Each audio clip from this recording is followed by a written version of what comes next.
सख्या रे भाग 42. या कथेचे सुपरफॅन तुमच्या इच्छेनुसार सुपर थँक्स करू शकता. चॅनलवर नवीन असाल किंवा आतापर्यंत सबस्क्राईब केले नसेल तर प्लीज सबस्क्राईब करा ही विनंती. प्लेलिस्टमध्ये यापूर्वीचे सर्व भाग सेव्ह आहेत, कृपया पहा. जान्हवी तिच्या रूममध्ये जाऊन पटकन फोन घेऊन येते. माई, मी मोबाईल घेऊन आले. उद्या पौर्णिमा असल्यामुळे गुरुजींनी पूजेसाठी उद्याचा शुभ मुहूर्त असल्याचे सांगितले आहे. तसेच उद्या गुरुवारही आहे. पूजेसाठी रव्याचा प्रसाद बनवावा लागेल माई आपल्याला. तशा माई बोलतात, अगं जानू, मला माहिती आहे सगळं. पूजेची तयारी कशी करतात ते. मी करेल सर्व तयारी, तू टेन्शन नको घेऊस. खरंच माई, तुम्हाला माहिती आहे सर्व? हो जानू बेटा, पण माई, ही पूजा कशासाठी करायची असते? जानू बेटा, घरात सुख समृद्धी नांदावी आणि लक्ष्मी प्राप्तीसाठी सत्यनारायणाची पूजा ठेवतात. जानू, जा आता, बोलत बसू नकोस. पूजेसाठी कोणाकोणाला बोलवणार आहेस त्यांना कॉल करून कळव. तसेच नवीन वस्त्र घालावे लागतील तुम्हाला दोघांनाही. तुला कोणते कपडे तू उद्या घालणार आहेस ते ठरव. वेद कोणते कपडे घालणार आहेत तेही आत्ताच पाहून ठेव. उद्या गोंधळ नको. बाकी सर्व मी पाहते. तू तुझी तयारी व्यवस्थित कर. हो माई, आत्ताच कामाला लागते मी, जान्हवी माईंना बोलते आणि लगेचच तिच्या आईला कॉल करते. हॅलो जानू, आई समोरून बोलते. काय झालं जानू, सर्व काही ठीक आहे ना? हो आई, सर्व ठीक आहे. उद्या घरी सत्यनारायणाची पूजा ठेवली आहे, त्यासाठी तुला यावे लागेल. तुला आमंत्रण देण्यासाठीच कॉल केला आहे. हो का, छान, चांगलंच आहे. सत्यनारायणाची पूजा ठेवली ते. आई, वरुणलाही सोबत घेऊन ये बरं. हो जानू, येतो आम्ही सकाळी. लवकर ये जरा आई. हो बेटा, लवकर येतो. चल आई, ठेवते मी आता फोन. पूजेची तयारी करायची आहे. जान्हवी लगेचच वेदला कॉल करते. वेद अजून ऑफिसलाही पोचला नसतो. हॅलो बोलतो वेद. बोल जान, का कॉल केलास? अहो, पूजेसाठी कोणाकोणाला बोलवणार आहात तुम्ही? वेद बोलतो, कोणाला बोलवायला कशाला पाहिजे? आपण घरच्या घरी छोटीशी पूजा करणार आहोत. जान्हवी, हो, पण तरीही तुमच्या मित्रमैत्रिणी कोणी आणखी जवळचे असतील तर त्यांना बोलवा पूजेसाठी. माई बोलत होत्या तसं. वेद, ओके जान, सांगतो मी. जान, तूही बोलव तुझ्या आईला पूजेसाठी. अहो, मी कॉल करून कळवलंही आईला. गुड, बोलतो वेद. आता जान्हवी बोलते, चला ठेवते मी फोन, मला खूप कामं आहेत. बोलून जान्हवी फोन कट करते. तिला काहीतरी आठवतं तशी, अरे देवा, एक सांगायचंच राहिलं की यांना. ती पुन्हा कॉल करते. अहो, आपण पूजेसाठी कोणती कपडे घालायची? नवीन कपडे घालायचे असतात ना? वेद बोलतो, हो का जान, मला माहितीच नव्हतं. जान्हवी, अहो, आता माहिती पडलं आहे ना? सांगा लवकर कोणते कपडे घालायचे आपण. जान, त्याचं टेन्शन तू घेऊ नकोस, ते सर्व मी पाहतो. तू घरी बाकी तयारी कर. बरं, ठेवतो मी फोन, आता उतरत आहे मी कारमधून. बोलून वेद कॉल कट करतो. जान्हवी स्वतःशीच पुटपुटते. इकडे माई बोलत आहेत, मी पाहते सर्व, आणि आता वेदही बोलत आहेत, मी पाहतो सर्व. मला कोणी काहीच काम करू देत नाहीत. अरे यार, काय आहे हे सर्व? असू देत, मी माईंसोबतच काम करते. माई घरातील नोकरांना सर्व बंगला स्वच्छ धुवून फुलांच्या माळा उद्या पहाटे सर्वत्र लावायला सांगत असतात. तेवढ्यात जान्हवी माईंजवळ येऊन, माई, वेद बोलत आहेत, मी पाहतो कपड्यांविषयी, आपण उद्या कोणता ड्रेस घालायचा ते.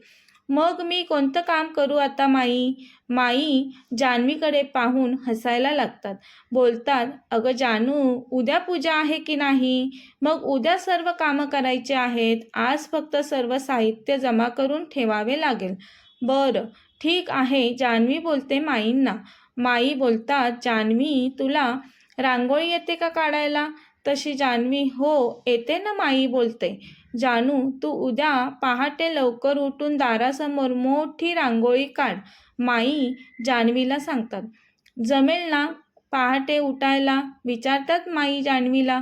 हो बोलते जान्हवी. माई, जमेल. मी अलार्म लावून ठेवेन आणि यांनाही सांगेल मला लवकर जाग आली नाही तर तुम्ही उठवा म्हणून. ठीक आहे माई बोलतात. चल जानू, आपण पूजेसाठी लागणारी देवाची भांडी साफ करून ठेवूयात. हो चला जान्हवी बोलते. दोघीही आता कामाला लागतात.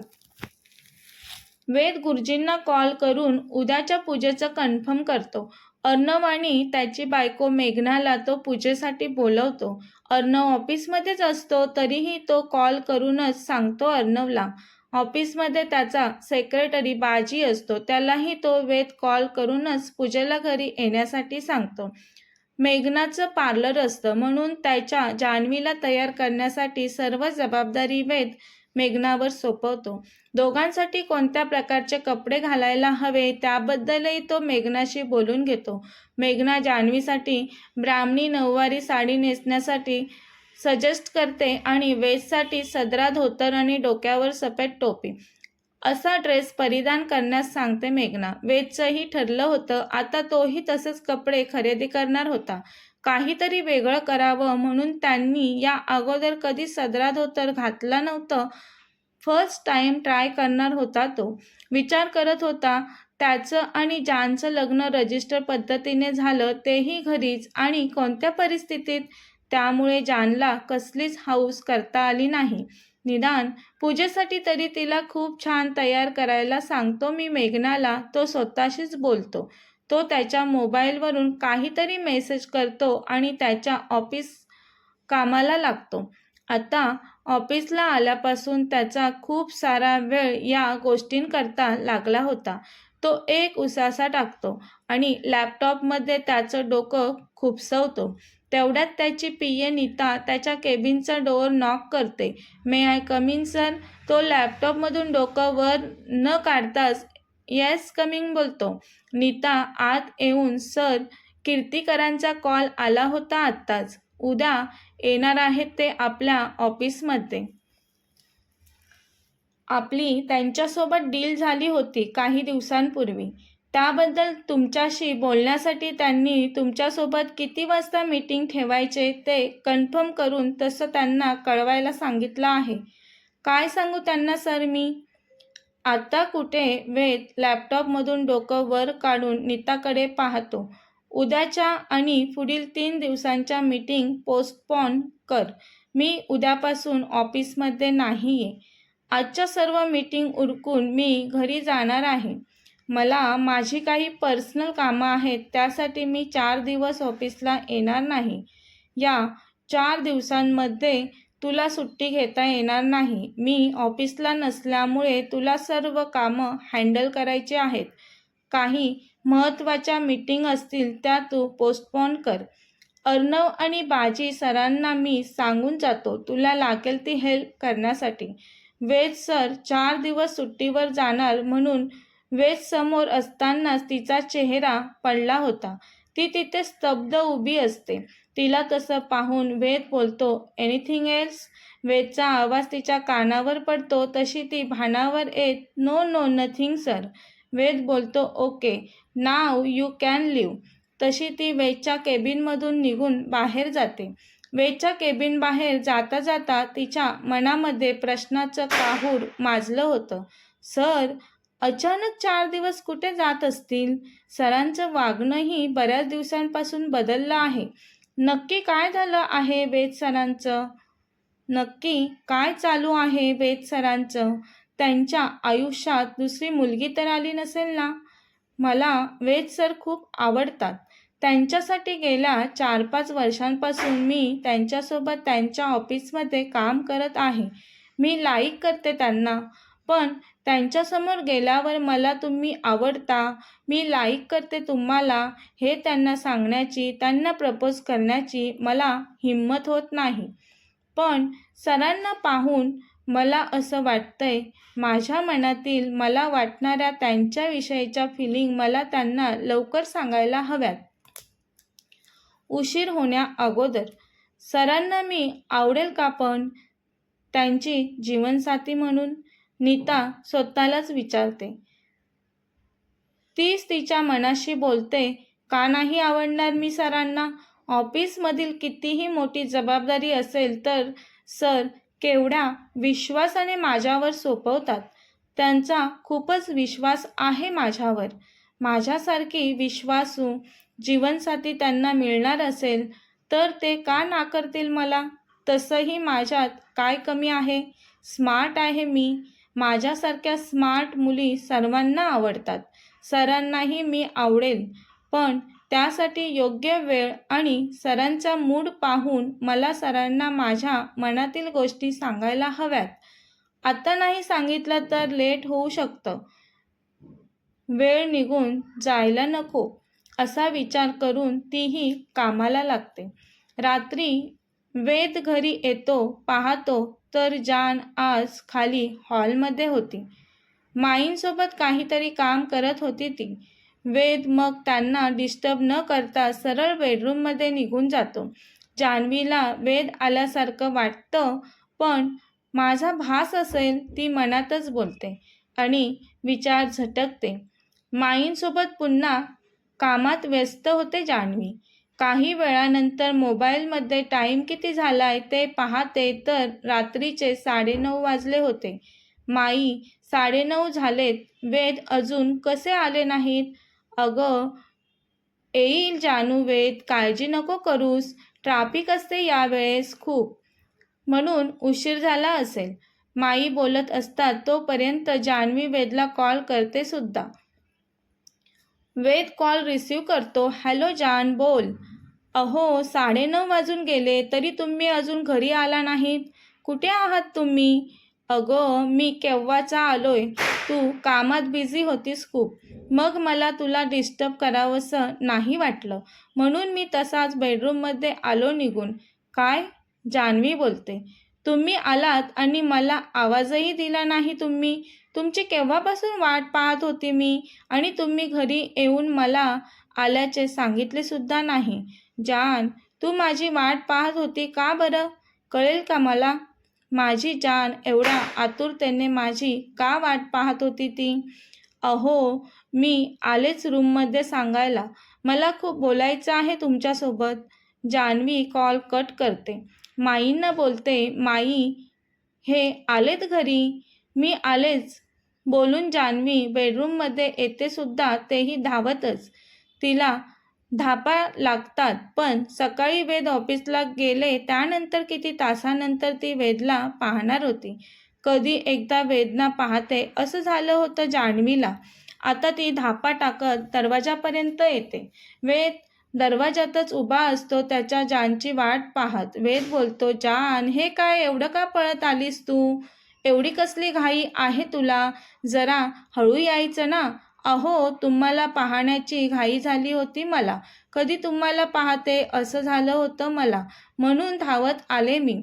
आणि ती लगेचच वेदच्या मिठीत शिरते आणि त्याला घट्ट मिठी मारते. तसा वेदही त्याचे हात तिच्याभोवती घुमतो. आता त्याचे हात घट्ट करून तोही मिठी आणखीन घट्ट करतो. जान्हवी मिठीतच बोलते, अहो तुम्ही आलात तेव्हा आवाज द्यायचा ना मला. जान, तू कामात बिझी होतीस, मला तुला डिस्टर्ब करावंसं नाही वाटलं तेव्हा. वेद जानला आता त्याच्या 2 हातांवर उचलून घेतो आणि बेडवर आणून बसवतो. जान, काय बोलायचं आहे तुला माझ्यासोबत? बोल. अहो काही नाही, एवढं ते उद्या पूजा आहे ना त्याविषयीच थोडं बोलायचं होतं. अहो मी ठरवलं नाही मी उद्या कोणती साडी घालू. तुम्ही सांगा ना, या साड्यांमधील कोणती साडी चांगली वाटेल माझ्यावर? जान, तुझ्यावर कोणतीही साडी चांगलीच दिसेल. पण जान, तू यातील कोणतीच साडी नेसायची नाही. तुझ्यासाठी सरप्राईज आहे, ते तुला उद्या कळेल. अहो हे काय सरप्राईज वगैरे कशाला? मला पाहायचं होतं आत्ताच. सरप्राईज आहे ते तुला आत्ताच नाही पाहता येणार. पेशन्स ठेव जरा जान. बरं, तुमच्यासाठी मी ठेवते स्वतःवर पेशन्स. पण अहो तुम्ही कोणता ड्रेस घालणार तेही सरप्राईज आहे जान. सर्व उद्याच कळेल जान तुला. आता वेद जानचे प्रश्न ऐकून वैतागला होता. तो विषय नको ना आता जान. तो जानच्या डोळ्यात पाहून तिच्या गळ्याभोवती त्याचे हात घुमतो आता.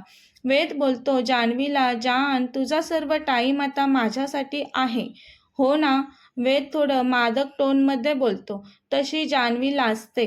जानला लाजताना पाहून वेदचे ओठ रुंदावतात. तो जानच्या जवळ जातो. वेदला स्वतःच्या इतकं जवळ पाहून जान्हवी डोळे बंद करते. वेद जानचे ओठ त्याच्या ओठांमध्ये बंदिस्त करून जानला किस करू लागतो. आता वेद जान्हवीच्या ओठांवर चांगलाच तुटून पडला असतो. जान्हवी अंग शहारते. जान्हवीला आता जाणवत होतं तिच्या वेदचा मनमोहक स्पर्श आणि त्याचा स्पर्श तिला सुखावत होता. त्यामुळे शरीरात वेगवेगळ्या भावना उफाळून वर येत होत्या, ज्या आजपर्यंत न अनुभवलेल्या. वेदचा स्पर्श तिला उत्तेजित करत होता. दोघांच्याही शरीरात गरमी वाढली होती आता. तसं वेदने जानला बेडवर झोपवलं. या क्षणी तिच्या शरीरावर असणारा ड्रेस काढण्याचा प्रयत्न करू लागला वेद. तिने डोळे मिटलेले आणि ती फक्त अनुभवत होती तिच्या अहोंचा राकट स्पर्श. सुखावत होती ती आणि तोही. पण तेवढ्यात दारावरची बेल वाजते आणि दोघेही भानावर येतात. वेद थोडा वैतागून जान्हवीपासून बाजूला होतो. जान्हवीही उठून बसते आता बेडवर. वेद दरवाजा उघडतो. पाहतो तर माईंनी नोकराकडे जेवण पाठवलेलं असतं. दोघांसाठी जेवण घेऊन आलेला असतो तो. मग दोघेही जेवून घेतात. रात्री वेद कॉलवर बराच वेळ बोलत असतो. शेवटी जान्हवी वेदची वाट पाहून झोपून जाते.